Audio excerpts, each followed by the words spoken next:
ভারতেই রয়েছে এমন একটি মন্দির যেখানে প্রতিদিন দুপুর 1টায় গভীর সমুদ্রে জেগে ওঠেন মহাদেব।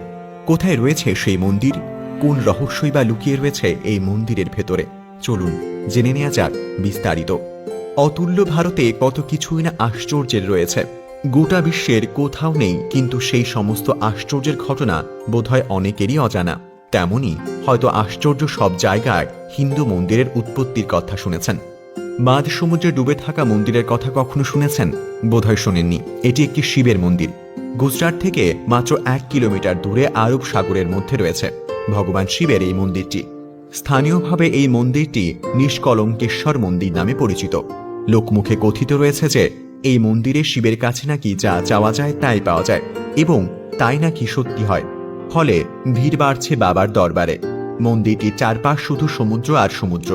এই ঠিক মাঝখানেই একটুখানি জমির ওপর তৈরি হয়েছে এই মন্দির।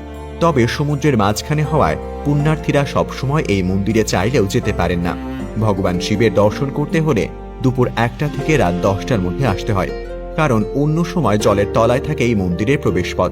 কোনো এক আশ্চর্য কারণে বেলা 1টা থেকে রাত 10টা পর্যন্ত প্রবেশপথে সমুদ্রের জল আসে না। তখনই দর্শনার্থীরা সেই মন্দিরে পায়ে হেঁটে প্রবেশ করতে পারেন, ভগবান শিবের পূজা দিতে পারেন। জোয়ারের সময় মন্দিরটি জলের তলায় চলে যায়। শুধু মন্দিরের 20 ফুট লম্বা পাথরের তৈরি থামটির উপরের অংশ এবং ওই মন্দিরের ধ্বজাটি দেখা যায়। আবারও দুপুর 1টার পর মন্দিরের ওপর থেকে জল নামতে শুরু করে। দর্শনার্থীরা একে একে আসতে শুরু করেন। এই মন্দিরটিকে ঘিরে লোকমুখে অনেক ইতিহাস রয়েছে। যেমন কেউ বলেন বাবা নাকি খালি হাতে কাউকেই ফেরান না, আবার কেউ বলেন বাবার দেখা পাওয়া নাকি সৌভাগ্যের ব্যাপার। যাই হোক, লোকমুখে প্রচারিত এই মন্দির নাকি পাণ্ডবদের সময় তৈরি হয়েছিল, যদিও এ নিয়ে অনেক ভিন্ন মত রয়েছে। লোকমুখে শোনা যায় ভগবান কার্তিক নাকি এই মন্দিরটি প্রতিষ্ঠা করেছিলেন। তারকাসুরকে হত্যা করার পর ভগবান কার্তিকের মনে নাকি অনুশোচনার জন্ম নেয়, আর নিজের অনুশোচনা দূর করতেই তিনি বেছে নেন পিতা শিবের আরাধনার পথ। তারপরেই তিনি এই মন্দিরটি প্রতিষ্ঠা করেন। এই মন্দিরটির বিশেষত্ব হল কেবল ভাটার সময়ই মন্দিরের শিবলিঙ্গটির দেখা মেলে, জোয়ারের সময় তা বিলুপ্ত হয়ে যায়। তাই এই মন্দিরটিকে বলা হয় মহাদেবের অদৃশ্য মন্দির। এই মন্দির দেখতে হলে আপনাকে যেতে হবে গুজরাটে। গুজরাটের ভাবনগর জেলার আরব সাগরের তীরে কলিউব গ্রামে।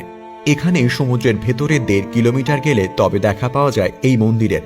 অদ্ভুত এই শিব মন্দিরের নাম নিষ্কলঙ্ক মহাদেব। মন্দির সমুদ্রের ভাটার সময় শিবলিঙ্গের দেখা পাওয়া গেলেও জোয়ারের সময় জলের নিচে থাকে। নিচ থেকে সৃষ্ট হওয়া এমন সব শিবলিঙ্গগুলো নিয়ে কথিত আছে মহাভারতের কুরুক্ষেত্রের যুদ্ধের পর কৌরব এবং অন্যান্যদের হত্যা করার পাপ ধুতে এখানেই পূজা দেন পঞ্চপাণ্ডব। ভাদ্র মাসের পূর্ণিমায় এখানে পুজো দিতে বহু মানুষের আগমন ঘটে। অনেকেই মৃত আত্মীয়ের অস্থি বিসর্জন করেন এখানে। তবে এই মন্দিরের দেখা সব সময় পাওয়া যায় না, শুধুমাত্র ভাটার সময় মন্দিরে পুজো দেওয়া সম্ভব হয়। প্রিয় দর্শক, এই ছিল আমাদের আজকের আয়োজন। এতক্ষণ আমাদের সঙ্গে থাকার জন্য আপনাকে অসংখ্য ধন্যবাদ।